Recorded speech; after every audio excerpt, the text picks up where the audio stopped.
اس کے اوپر الزام لگاتے ہیں جموں کشمیر یعنی کہ گلاب سنگھ کے اوپر کہ اس نے معاہدہ لاہور کی خلاف ورزی کی ہے، اور اس نے کچھ علاقے ایکسٹرا جو ہیں وہ بیچ میں ایڈ کر لیے اور اب خود یہ گورنر بن بیٹھا ہے، اور یوں ایسٹ انڈیا کمپنی نے جموں کشمیر کے اوپر حملہ کر دیا اور گلاب سنگھ کو ہارنے کے باوجود وہاں کا راجہ بنا کر کشمیر کو بیچ دیا گیا۔ اب بیچا کیوں گیا تھا کہ جب جنگ ہارتے ہیں تو جو 9 مارچ کو ایسٹ انڈیا کمپنی نے اس کے اوپر جرمانہ عائد کرتا ہے، یعنی کہ جنگ ہارنے کی وجہ سے جرمانہ ہوتا ہے گلاب سنگھ کے اوپر، تو وہ اتنا جرمانہ جب ادا نہیں کر پاتا تو 9 مارچ 1846 کے روز وہ جرمانے کی وجہ سے نہ ادا کرنے کی وجہ سے تمام کی تمام سرزمین کشمیر جو ہے ایسٹ انڈیا کمپنی کے حوالے یعنی کہ اس کو دینی پڑ جاتی ہے، اور کچھ ہی دنوں بعد یعنی کہ 16 مارچ 1846 کو گلاب سنگھ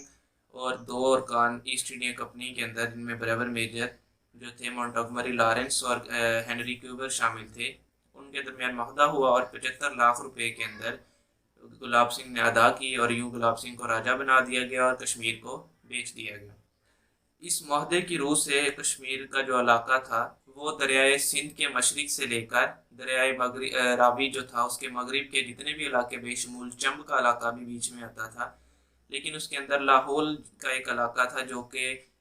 نہیں تھا، لیکن جو ایسٹ انڈیا کمپنی تھی اس کے اوپر اپنا دعویٰ کرتی تھی کہ لاہور جو ٹریٹی آف لاہور ہے اس کے آرٹیکل 4 کے تحت لاہور کا علاقہ بھی کشمیر کے اندر آتا ہے۔ پہلے تو یہ تھا کہ یہ اسٹیٹس کا اپنا کانسٹیٹیوشن تھا، یہ ہر چیز اپنے کرتی تھی، جسٹ 2 شعبے تھے، یعنی کہ وزارت خارجہ اور دفاع کا شعبہ ایسٹ انڈیا یعنی کہ برطانوی سامراج کے پاس تھا، باقی تو یہ اپنا خود مینیجیبل کرتے تھے۔ لیکن ایسا کیا ہوا کہ 1885 تک یہ معاہدہ قائم رہا، یعنی کہ یہ ایسٹ انڈیا کمپنی نے کوئی بھی مداخلت نہیں کی،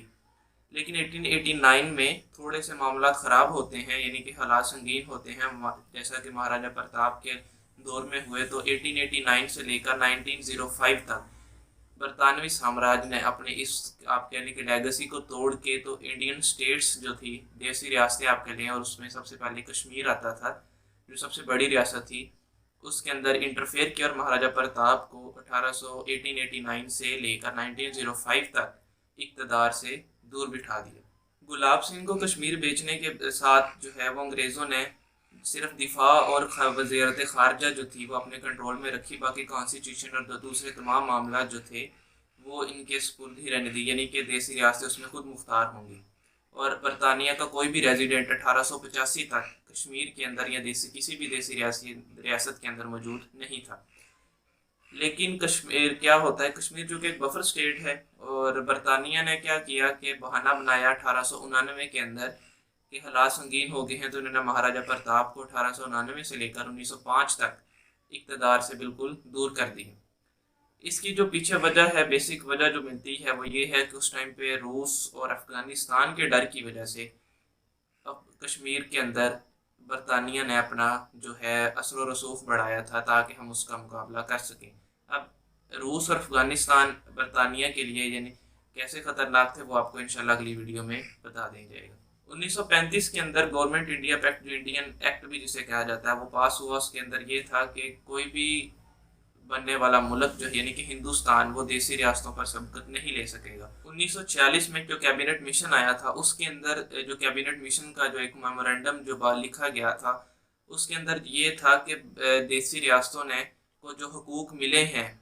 وہ برطانوی سامراج کے ختم ہوتے ہی واپس کر دیے جائیں گے، یعنی کہ ختم ہو جائیں گے، وہ کوئی تعلق نہیں رہے گا، اور جو اختیارات دیسی ریاستوں نے برطانوی سامراج کو دیے ہیں وہ دیسی ریاستوں کو واپس کر دیے جائیں گے۔ 20 فروری 1947 کو اس ٹائم کے انگلینڈ کے وزیر اعظم ایٹلی نے برطانوی پارلیمان سے مخاطب ہوتے ہوئے کہا تھا کہ جو کیبنٹ مشن کا میمورنڈم ہے ہم اسی کی ہی میں اس کو رپیٹ کرتا ہوں، ہمارا موقف بھی یہی ہے۔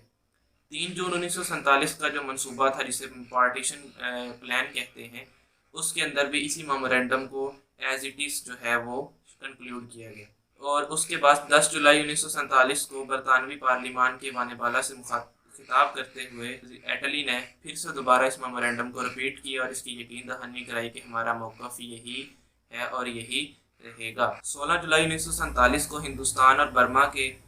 امور کے جو وزیر تھے لارڈ لیسیول نے جو برطانوی پارلیمان کے ایوان بالا سے خطاب کرتے ہوئے کہا کہ جو دیسی ریاستیں ہیں وہ اپنا الحاق اگر کرنا چاہیں گی تو وہ اپنی مرضی سے کریں گی، ان کے اوپر نئی بننے والی ریاستوں کا کوئی بھی دباؤ جو ہے وہ نہیں ہوگا۔ ان تمام باتوں سے ہمیں یہی ابھی تک دوستوں سمجھ آ رہی ہے کہ کسی بھی ٹریٹی کے اندر، کسی بھی ایگریمنٹ کے اندر کہیں پر بھی یہ مینشن نہیں کیا گیا کہ آیا کہ جو انڈین سٹیٹس تھیں وہ پاکستان کے ساتھ جائیں گی یا انڈیا کے ساتھ جائیں گی۔ اس سے پہلے میں آپ کو تھوڑا سا بتا دوں کہ جو اگر ہم جب پارٹیشن کی بات کرتے ہیں تو ہم دو چیزوں کی بات، پارٹیشن جو ہے، میری ایک بات کو دھیان سے دوستوں سمجھ لیں کہ جو پارٹیشن ہے وہ برٹش انڈیا کی ہوئی تھی۔ انڈیا اس ٹائم پہ دو کالونیز میں چینج ہوا تھا، ایک کا نام برٹش انڈیا تھا اور ایک کا نام انڈین انڈیا تھا۔ انڈین انڈیا جو تھی وہ 635 کے قریب دیسی ریاستیں ان کو کہا جاتا ہے، اس کی پارٹیشن نہیں ہوئی تھی، جبکہ پارٹیشن جو 3 جون 1947 کا پلان تھا اس کے مطابق پارٹیشن برٹش انڈیا کی ہونی تھی، جس سے پاکستان اور جو ہے وہ انڈیا باہر ہے۔ آپ اگر قرارداد پاکستان لے لیں یا خطبہ الہ آباد لے لیں، اس کے اندر یو پی ہے، سی پی، اڑیسہ، بہار، سندھ، بلوچستان، کے پی کے ہر چیز موجود ہے، لیکن اس کے اندر کشمیر کا کہیں پر بھی ذکر نہیں ہے۔ آپ گوگل کر لیں، آپ مینار پاکستان کے اوپر وہ کندہ کی ہے، آپ وہاں سے جا کے پڑھ لیں، اس کے اندر آپ کو کشمیر کا یا کسی بھی ریاست کا نام نہیں ملے گا۔ پھر ایسا کیا ہوتا ہے کہ اس تمام معاہدات کے باوجود کشمیر کا ڈسپیوٹ کھڑا ہو گیا؟ اس کا کلو ہمیں کچھ اس طرح سے ملتا ہے کہ 25 جولائی 1947 کے روز چیمبر آف پرنسز سے لارڈ ماؤنٹ بیٹن نے خطاب کرتے ہوئے کہا کہ ہم دیسی ریاستیں جو ہیں ان کو کہ خود ارادیت دیتے ہیں کہ وہ جس کے ساتھ چاہیں الحاق کریں یا آزاد رہیں، یہ ان کی اپنی مرضی ہے۔ لیکن وہاں پر جو لارڈ ماؤنٹ بیٹن تھے وہ آزاد ہونے والے نئے بھارت کے گورنر جنرل پہلے گورنر جنرل بھی بن رہے تھے، یعنی کہ ان کے چانسز تھے، اور وہ پنڈت جواہر لال نہرو کے بڑے جو ہے نا قریبی دوست بھی تھے۔ تو انہوں نے اسی کے ساتھ ایک اور لائن بھی کہی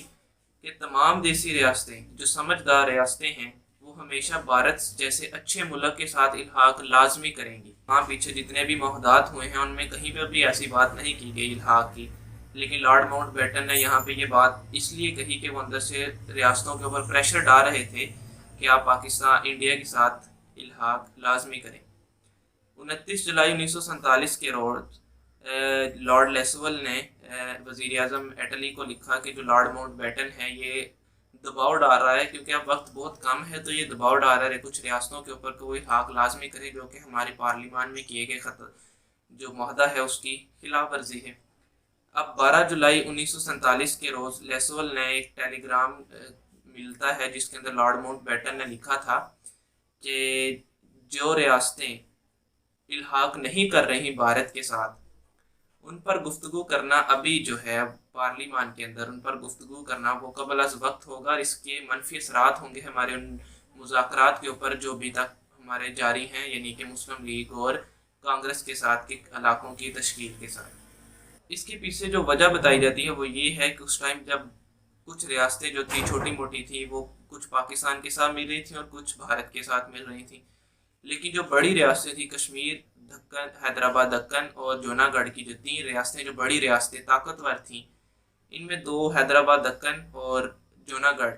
ان کی اکثریت آبادی ہندو تھی لیکن راجہ مسلمان تھے، جبکہ کشمیر کی جو ریاست تھی جس کے ساتھ کہا جاتا ہے کہ بفر سٹیٹ تھی، جس کی اسٹریٹجک امپورٹنس بہت زیادہ تھی، اس کی صرف ریاست آبادی مسلمان تھی لیکن اس کا راجہ ہندو تھا۔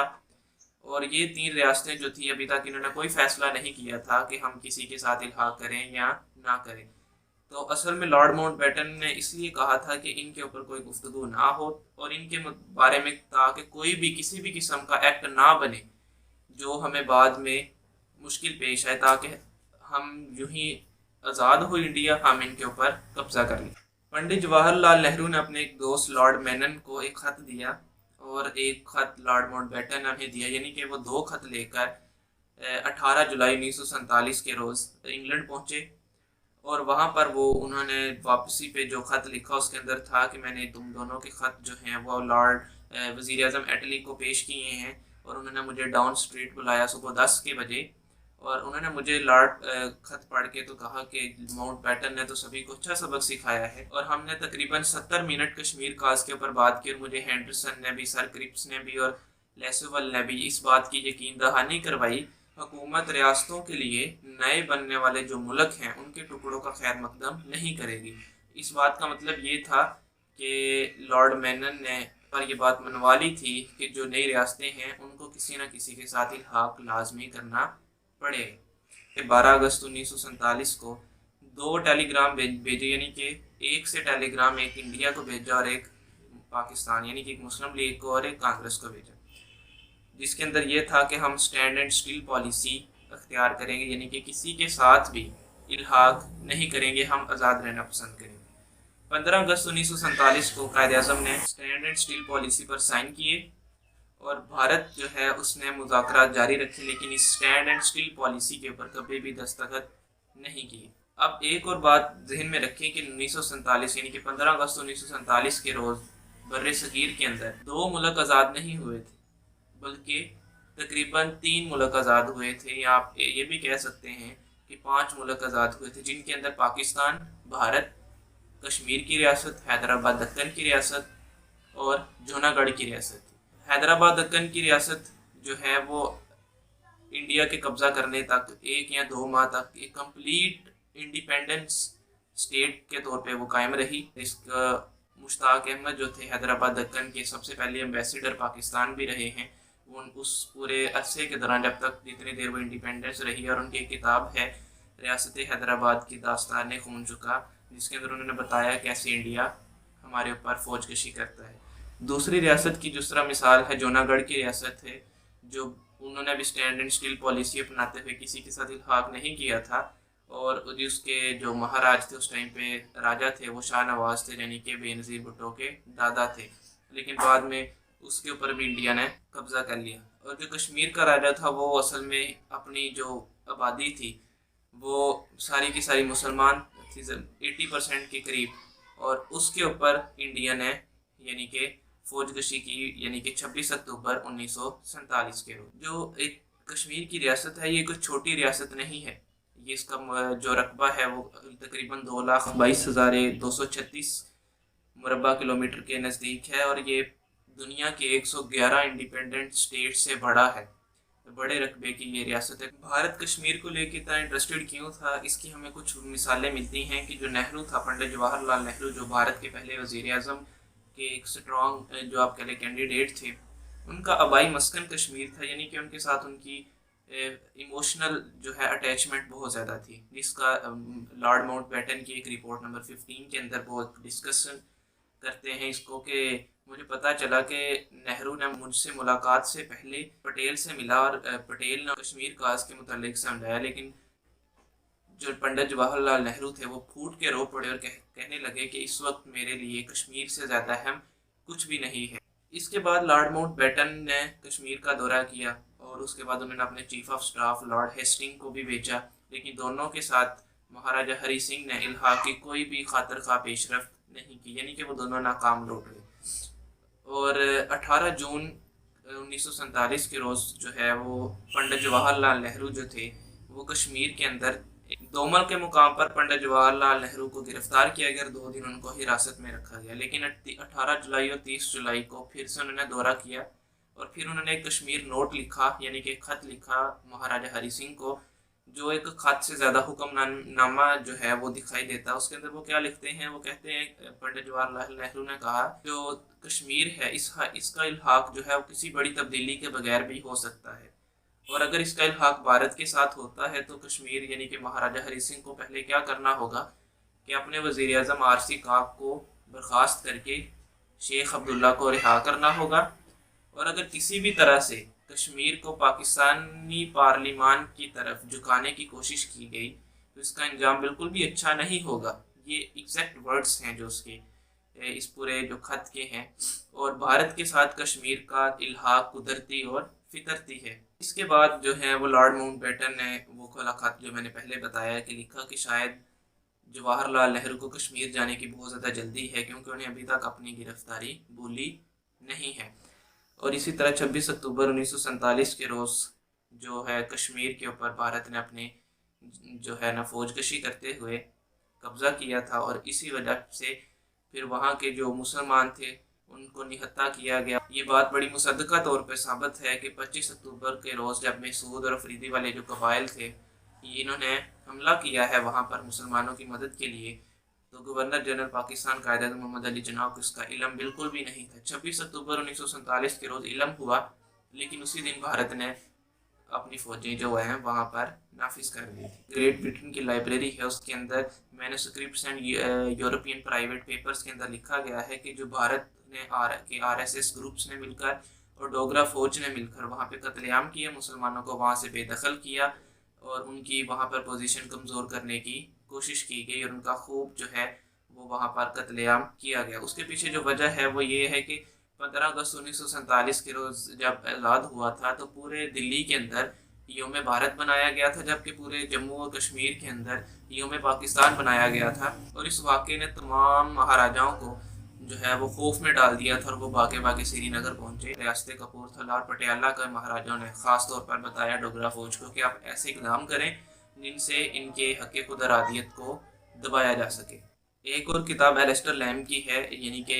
Incomplete partition the genius of Kashmir dispute, کے اندر وہ لکھتے ہیں کہ بھارت جو ہے وہ بڑی پہلے سے ہی تیاری کر کے بیٹھا ہوا تھا۔ ایون کہ جنرل ڈیڈلی رسل جو تھے انہوں نے حملے کی پوری پلاننگ کی تھی۔ آج 5 اگست کے روز یہ 2019 کے آرٹیکل 370 جو ہے وہ ریووک کیا گیا تھا اور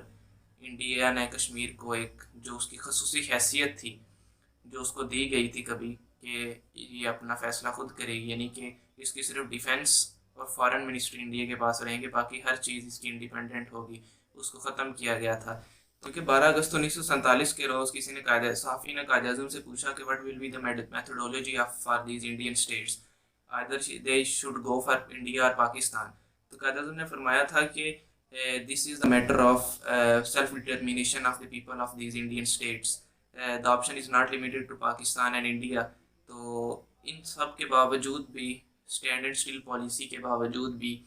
ایک کوپ کیا گیا۔ آئی ہوپ کہ آپ لوگوں کو یہ ویڈیو پسند آئی ہوگی اور آپ کے بہت سے کوسچنز جو ہیں وہ کلیئر ہو گئے۔ اگلی ویڈیو کے لیے اللہ حافظ۔